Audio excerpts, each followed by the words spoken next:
दोस्तों, हमें छींक को कभी भी रोकना नहीं चाहिए। ऐसा करना जानलेवा साबित हो सकता है। आपके कान के पर्दे तक फट सकते हैं।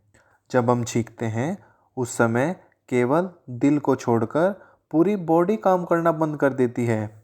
यदि आप नींद में हो तो उस दौरान छींक कभी नहीं आएगी।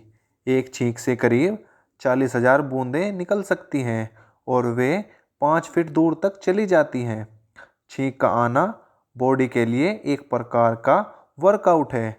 एक सामान्य छींक की रफ्तार करीब 160 किलोमीटर प्रति घंटा हो सकती है।